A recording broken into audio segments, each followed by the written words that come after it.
Crecí siendo la segunda hija en la familia Salazar, y eso, en mi casa, significaba vivir bajo la sombra de Ximena. Ella era 5 años mayor que yo y, según mis papás, era perfecta en todo.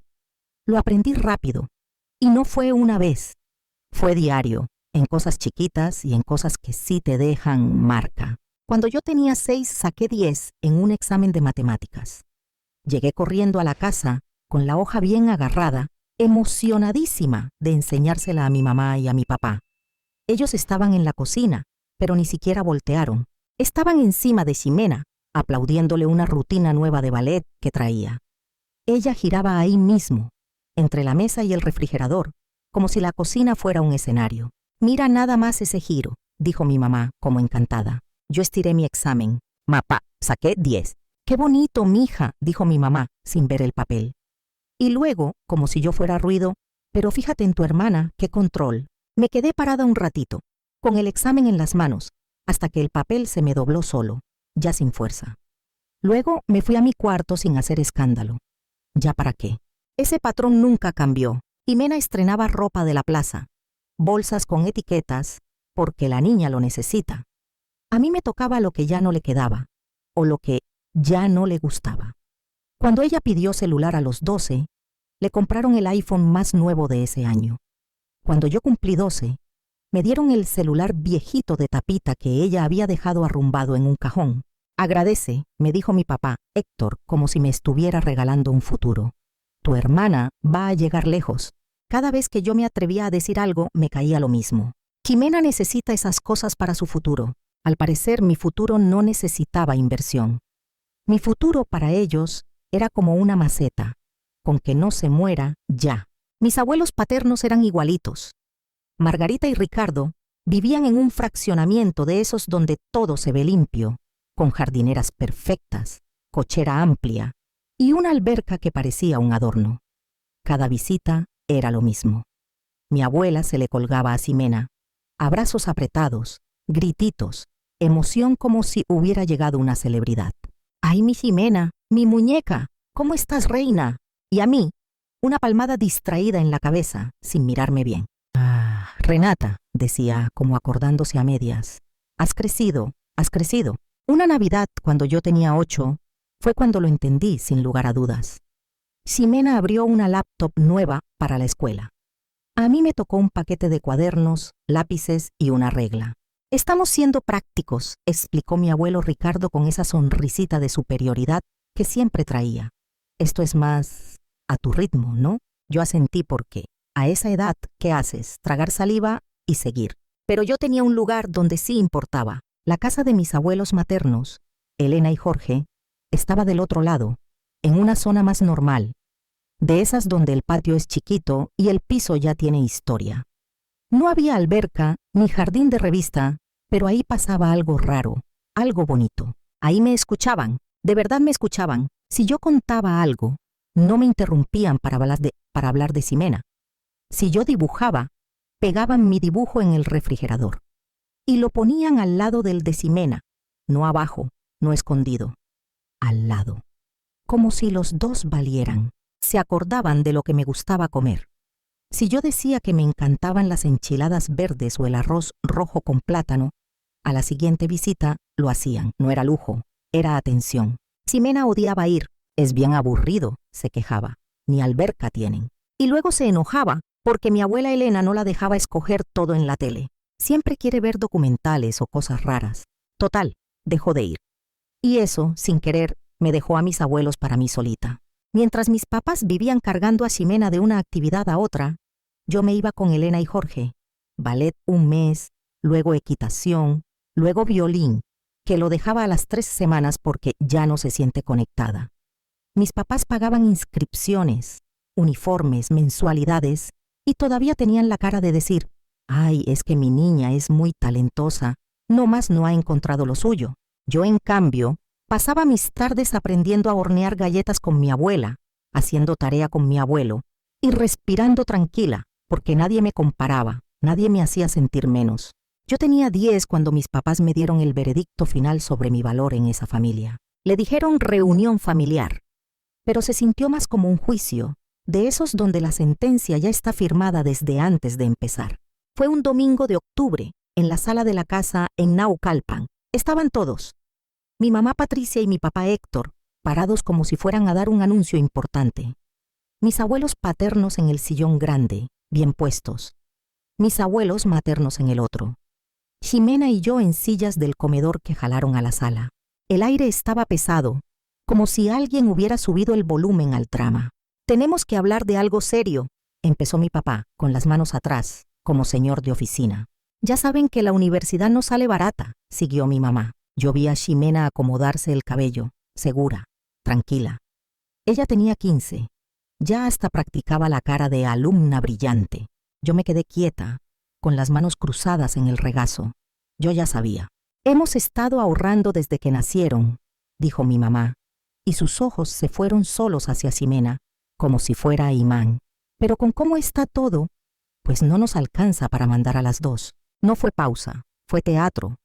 Como en esos programas donde fingen suspenso antes de decir quién ganó, y todos ya lo sabían. «Ximena va a entrar a la universidad en 3 años», anunció mi papá. «Ha mostrado talento en muchas áreas. Es importante apoyar su potencial». Luego volteó hacia mí con esa mezcla de lástima falsa y fastidio. «Renata, tú eres diferente. Tú eres más práctica. No necesitas universidad». Mi abuela Margarita se apresuró a asentir, emocionada. «Ximena es tan dotada», dijo, casi cantando. «La maestra de danza dijo que tiene gracia natural. Necesita lo mejor». Yo me encogía por dentro con cada frase. No era solo que eligieran a Ximena. Era como me explicaban, con una sonrisa, que yo no valía la pena. Y entonces pasó algo que nadie esperaba. Mi abuelo Jorge se levantó. Tenía la cara roja, los ojos brillosos de coraje. «Esto es una injusticia», soltó. «¿Cómo se atreven a decidir que una niña de 10 años no sirve? ¿Cómo se atreven?» «Jorge, no exageres». Quiso meter mano mi papá, pero mi abuela Elena lo cortó en seco. «Si ustedes no van a apoyar a sus 2 hijas por igual», dijo mi abuela, con la voz fría, filosa, «entonces nosotros vamos a pagar la universidad de Renata». Yo me quedé congelada. Mis abuelos se pusieron de pie juntos, como una pared. «Renata va a tener su oportunidad», dijo mi abuela Elena, «y nosotros nos vamos a encargar». Luego se fueron, así, sin gritos extra, sin drama de más. Solo se fueron, dejando a todos con cara de «esto no estaba en el guión». Esa noche, yo iba por agua a la cocina, cuando escuché a mis papás hablando en su cuarto. La ventilación del pasillo dejaba pasar todo clarito, como si me lo dijeran al oído. «Tu mamá está siendo ridícula», decía mi mamá. «Renata no es material de universidad, apenas si puede con lo normal». «Ese dinero debería irse para Ximena», contestó mi papá. «Se va a desperdiciar en Renata. No es tan lista». Me quedé en la oscuridad del pasillo, sintiendo la frase caer como lluvia conocida. Lo raro fue que no dolió como antes. No sé si porque ya me lo sabía de memoria, o porque todavía me retumbaba la voz de mi abuela Elena prometiendo, firme, que yo sí iba a tener chance. Pasaron los años. Ximena se fue a una universidad privada carísima. Mis papás no perdían oportunidad de presumirla, con quien fuera. «Ximena está súper bien. Ximena sacó esto. Ximena tiene un futuro brillante». Yo me fui encerrando en lo mío. Estudiaba, me acercaba más a mis abuelos y respiraba en su casa como si fuera mi verdadero hogar.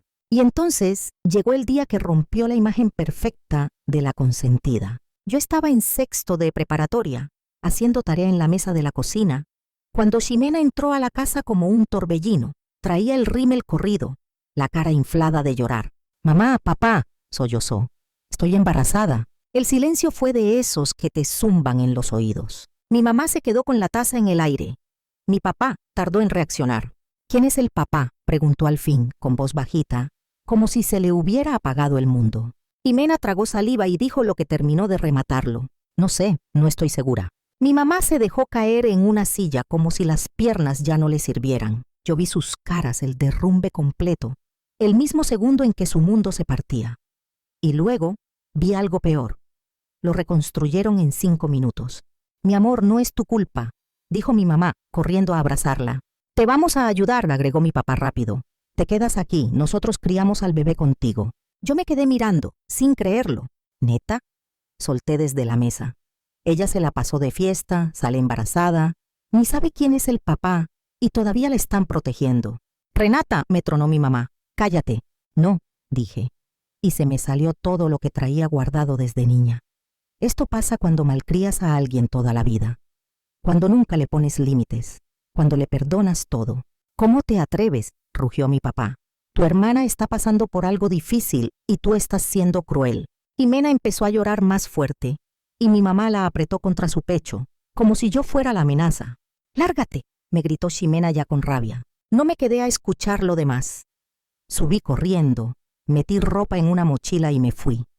Desde la calle, todavía alcanzaba a oírlos consolándola, diciéndole que todo va a estar bien, que no fue su culpa, que la vida se complica a veces. Mis abuelos Elena y Jorge me recibieron sin preguntas. Solo me abrieron la puerta y ya, como si hubieran estado esperando ese momento toda mi vida. Terminé la preparatoria viviendo con ellos. Me enfoqué en mis solicitudes para la universidad. Mis papás no llamaron, no preguntaron, no se aparecieron en mi graduación. Pero ahí estaban mis abuelos, con los ojos llenos de orgullo cuando me entregaron mi papel. Ese otoño me fui a estudiar a Querétaro.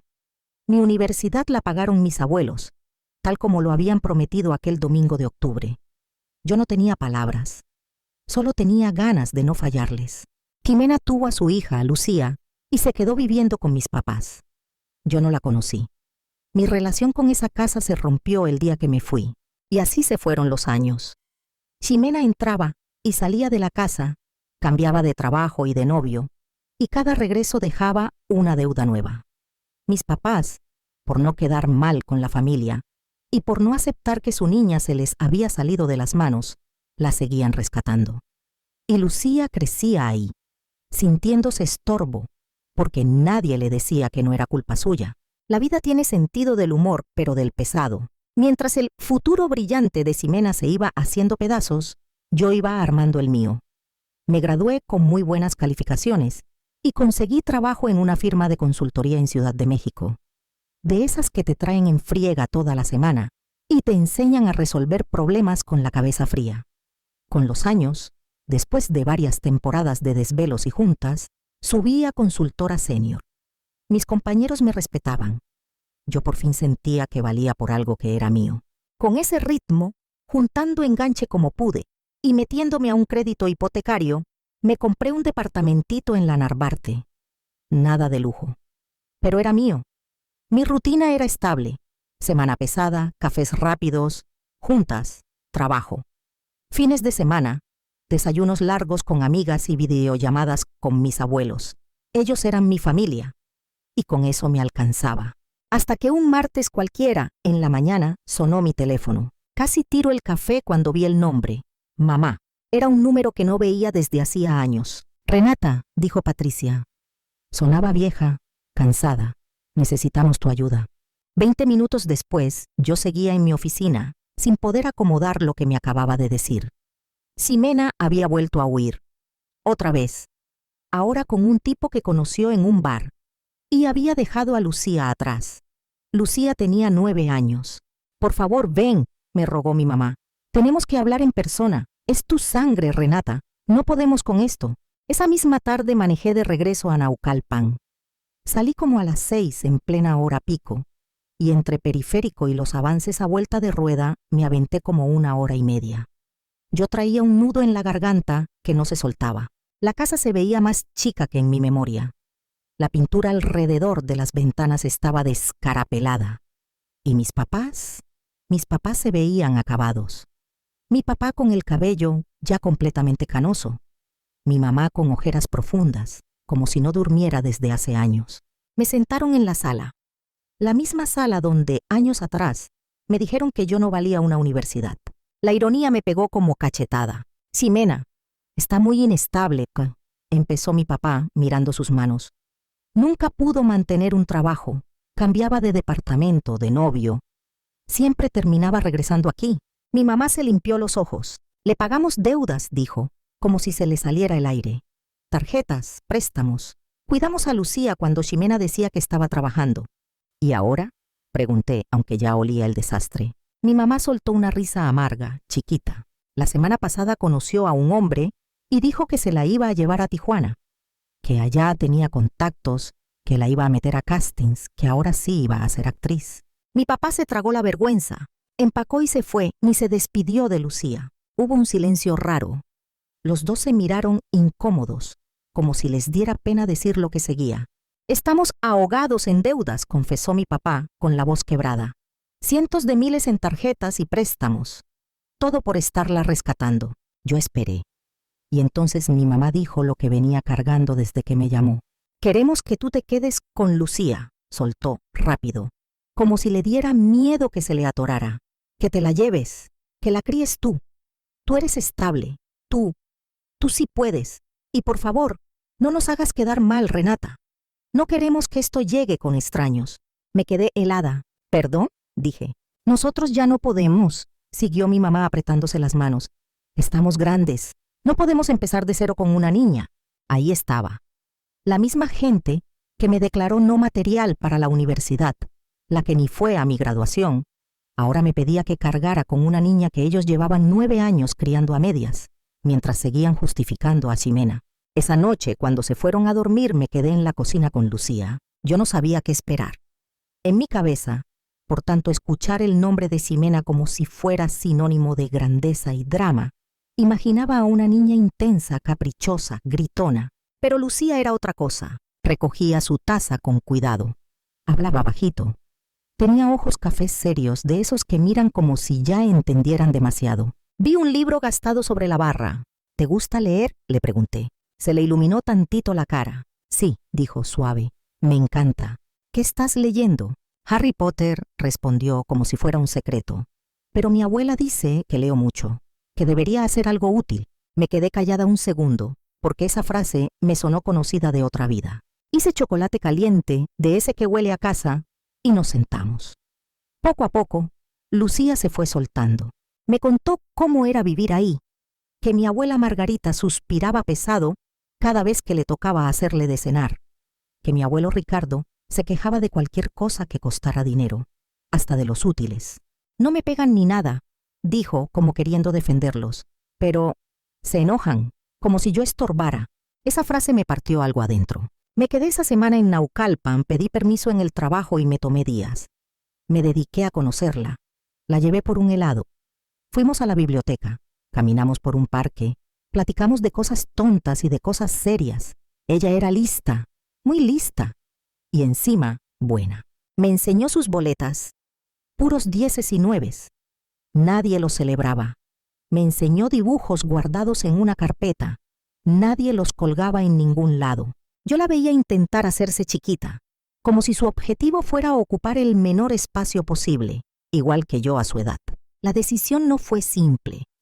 Yo tenía mi vida hecha a pulso, mi trabajo, mis cuentas, mi rutina. Pero verla así, con esa forma de pedir permiso hasta para respirar, me dejó claro que esto no era un favor, era una oportunidad de romper algo. Iniciamos el proceso legal con una abogada. No fue romántico, fue cansado. Papeles, entrevistas, visitas. Hubo trabajo social, estudio socioeconómico, reportes. El D, I, F estuvo involucrado porque había abandono. Yo entregué estados de cuenta, comprobantes de trabajo, cartas de recomendación, todo. Ximena ni apareció, ni para pelear, ni para despedirse. No contestó. No se presentó a audiencias, no mostró interés. Era como si Lucía fuera una maleta que dejó olvidada y ya. Meses después, con todo el trámite encima y el corazón apretado, el juzgado familiar resolvió que yo sería su tutora y que tendría la guarda y custodia definitivas. También se ordenaron medidas de protección para Lucía por el historial de abandono. El día que empacamos el cuarto de Lucía en casa de mis papás, ellos ni siquiera levantaron la vista de la tele. No se te olvide pedir el historial de la escuela, dijo mi mamá, como si estuviera hablando de un trámite de auto. Lucía no dijo nada, solo apretó mi mano. Nos fuimos. En mi departamento, Lucía floreció como planta con agua. Decoró su cuarto con lucecitas y repisas para libros. Puso sus dibujos en la pared. Se metió al equipo de debate en la secundaria. Hizo amigas. Empezaron a venir a la casa para tareas, películas y esas risas que yo casi no recordaba de mi infancia. Hicimos rituales, domingos de hot cakes con miel o cajeta, caminatas en el parque por las tardes, juegos de mesa, y una vez al mes, visita sagrada a casa de mis abuelos Elena y Jorge. Ellos la recibieron como se recibe a un nieto que siempre debió estar ahí. Le guardaban su comida favorita, le escuchaban historias sin voltear el ojo, pegaban su arte en el refrigerador, orgullosos. Hasta guardaban sus boletas en una carpeta, como si fueran tesoros. Pasaron 5 años en un suspiro. Lucía cumplió 14. Ya no era la niña que pedía perdón por existir. Era una adolescente segura, amable, con carácter, de esas que te miran directo. Seguía sacando calificaciones altísimas. Se metió al periódico escolar. Tomó clases de fotografía. Empezó a decir que quería estudiar periodismo. Mis papás nunca me llamaron para preguntar por ella. Nunca mandaron una tarjeta de cumpleaños.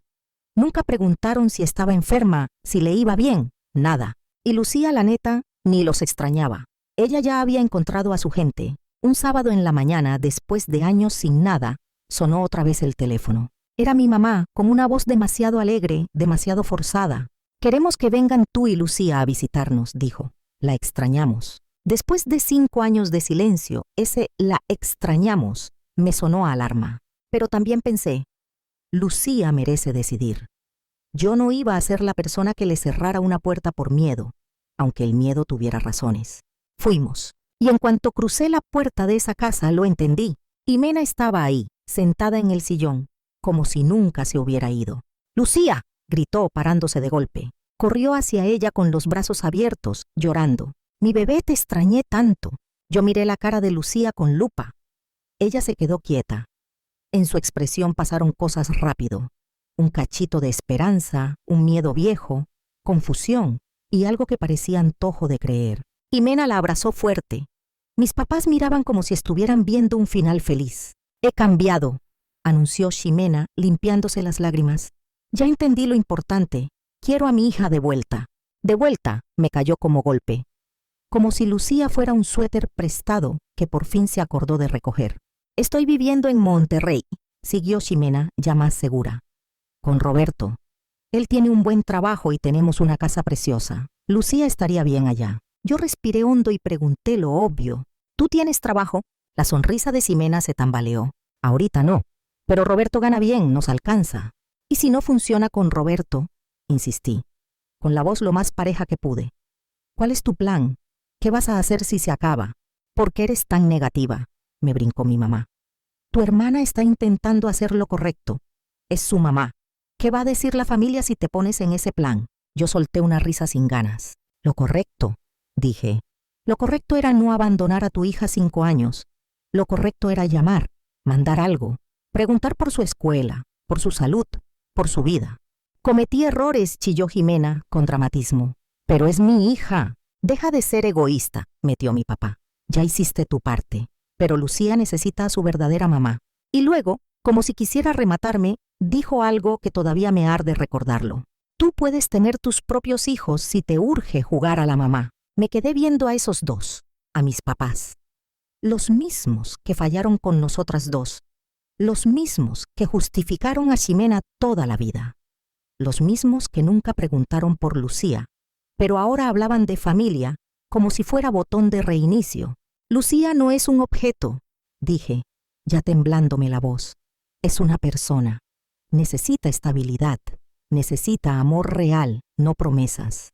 «¿Y dónde estaban ustedes cuando ella tenía pesadillas, Poe?», solté. «Cuando se enfermó, cuando sacó buenas calificaciones, cuando ganó algo en la escuela, ¿dónde estaba alguien?». Jimena gritó, ya sin máscara. «No tienes derecho. Es mi hija». «Una hija que abandonaste», le contesté. «Una hija que dejaste con gente que la veía como carga». Lucía, que había estado callada todo ese tiempo, apretó mi mano y dijo bajito, pero firme: «Nos vamos». Yo la miré y supe que ya no había nada que discutir. «Nos vamos», repetí. «Y no vuelvan a buscarnos». Una semana después, Jimena me llamó. Vi su número en la pantalla y casi no contesté. Pero algo me dijo que esa llamada no era para pedir perdón. Así que contesté y, por instinto, grabé. no por drama, por protección. «Hola, hermana», dijo Ximena, con esa vocecita dulce falsa. «He estado pensando y creo que tengo una solución que nos conviene a todas». «¿Solución de qué?», pregunté. «De Lucía, obvio», respondió como si estuviera hablando de una herencia. «Mira, sé que ya te encariñaste y sé que ganas bien con tu trabajo. Entonces ahí te va. Me das 2.700.000 pesos y yo no demando para recuperarla». Sentí que el estómago se me fue al piso. «¿Qué dijiste?» «Es un negocio redondito», siguió, tranquila, como si estuviera ofreciendo un paquete. «Tú te quedas con Lucía y yo tengo dinero para empezar de nuevo. Tú puedes pagarlo». Me quedé un segundo sin aire. «Déjame entender», dije, con la voz temblando. «¿Me estás vendiendo a tu hija?» «No seas dramática», soltó. «Estoy siendo práctica. Tú quieres a Lucía. Yo necesito dinero. Ya». «Es tu hija», le dije. «No es un coche». «Perfecto», tronó, ya sin dulce. «Entonces te demando, y no la vuelves a ver qué tan valiente». Y colgó. Me quedé sentada con el teléfono en la mano, sintiéndome enferma. No de miedo, de asco. 3 días después llegó la demanda. El nuevo novio de Ximena, Roberto, le había pagado un abogado de esos que hablan bonito y sonríen como si fueran de hielo. En el escrito, Ximena era una madre reformada que había superado dificultades y ahora tenía un hogar estable. Yo, en cambio, era una tía manipuladora que se había aprovechado de una situación temporal. Ese no era el hombre de Tijuana. Ese fue otro. Roberto apareció después, cuando Ximena ya llevaba años brincando de una promesa a otra. En el juzgado familiar, Ximena lloró en el momento exacto, con lágrimas bien acomodadas. Habló de su proceso, de su crecimiento, de lo mucho que sufría sin su hija. Dijo que yo había puesto a Lucía en su contra, que yo solo quería demostrar que era mejor que ella. Mis papás testificaron a su favor. Dijeron sin pena que lo de Lucía había sido temporal, que ellos me la dieron en lo que Ximena se acomodaba. Mi papá hasta insinuó que yo manipulaba a Lucía emocionalmente. Yo los escuchaba y no podía creer lo fácil que mentían, como si el pasado no existiera, como si 5 años fueran un detalle. Pero yo llegué preparada. Mi abogada se levantó. «Señoría, solicitamos incorporar una grabación como prueba». La cara de Ximena se quedó en blanco. Y entonces en esa sala se escuchó su voz, clara. «Me das 2.700.000 pesos y yo no demando». Luego otra vez, como cuchillo. «Tú quieres a Lucía, yo necesito dinero, ya». El silencio fue brutal. El abogado de Ximena quiso objetar, se trabó, habló de procedimientos, pero ya era tarde. Mis papás se quedaron tiesos. Por primera vez en su vida no tenían excusa lista para su niña. Y entonces Lucía se levantó. Tenía 14, pero en ese momento parecía más grande que todos en la sala. «Yo quiero quedarme con Renata», dijo con la voz firme, sin llorar. «Mi mamá me dejó. Renata me escogió. Ella es mi familia». Vi la cara de Ximena quebrarse. No por dolor real, por darse cuenta de que se le acabó la palanca. El juez tomó la decisión sin titubeos. Ratificó mi guarda y custodia definitivas y reforzó las medidas de protección para Lucía. Suspendió cualquier convivencia o contacto por el intento de extorsión y por el abandono, y dejó claro que no podía acercarse ni buscarla por terceros. Ximena se desplomó en su asiento cuando escuchó la resolución. Y lo mejor o lo más triste fue lo que pasó después. Roberto, el novio que tanto presumía, estaba atrás. Se paró. La miró con una cara de asco que no se me olvida, y se fue sin decir una palabra. Después me enteré de que la dejó ese mismo día, que no quiso seguir con alguien capaz de intentar vender a su propia hija. Mis papás intentaron alcanzarnos en el estacionamiento del juzgado. «Renata, por favor», me gritó mi mamá.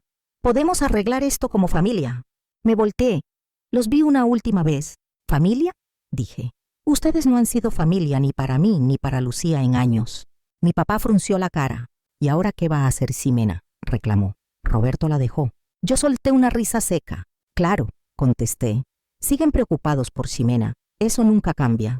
Ximena terminó regresando a casa de mis papás. Exactamente donde empezó. La consentida eterna. La que siempre tiene pretexto. La que nunca aprende. Solo que ahora su desastre sí tuvo un precio real. Perdió a Lucía. La vida siguió. Lucía se metió más de lleno a la escuela, como si por fin se hubiera quitado un peso de encima. Se clavó con el periódico escolar, con fotografía, con escribir. Un día, mientras hacíamos de cenar juntas, me dijo algo que todavía me pone la piel chinita. ¿Sabes qué es lo raro?, dijo, cortando jitomate con cuidado. Años pensé que algo estaba mal conmigo porque mi mamá se iba, pero ya entendí que el problema era ella. Ella no sabe querer a nadie más que a sí misma. Yo la abracé fuerte, con un orgullo raro, doloroso y bonito a la vez. Eres la persona más fuerte que conozco, le dije. Mis abuelos Elena y Jorge siguieron siendo nuestro centro. Los domingos en su casa se volvieron sagrados. Ponían las fotos de Lucía en la sala. Presumían sus logros con sus vecinos. Guardaban recortes de lo que ella escribía en el periódico escolar. Mi abuelo Jorge, ya con sus años encima, aprendió a usar una cámara digital porque Lucía se lo enseñó, paciente, paso por paso. Un día, mi abuela Elena me dijo, mientras veíamos a Lucía explicarle a mi abuelo cómo enfocar: ustedes dos se salvaron. Y tenía razón, yo estaba dándole a Lucía la infancia que a mí me negaron. Y ella, sin saberlo, me estaba dando a mí algo que siempre me faltó: una familia elegida, de verdad. Mis papás a veces mandan mensajes con el último drama de Ximena, como si yo tuviera que seguir en ese círculo. Yo los borro sin abrirlos. Lucía no ha sabido nada de su mamá desde el juicio. Y cuando alguien le pregunta, ella dice lo mismo: tranquila, así estoy mejor. Hay puentes que, una vez quemados, se quedan en ceniza. Y está bien. La semana pasada, Lucía ganó el primer lugar en un concurso estatal de periodismo estudiantil.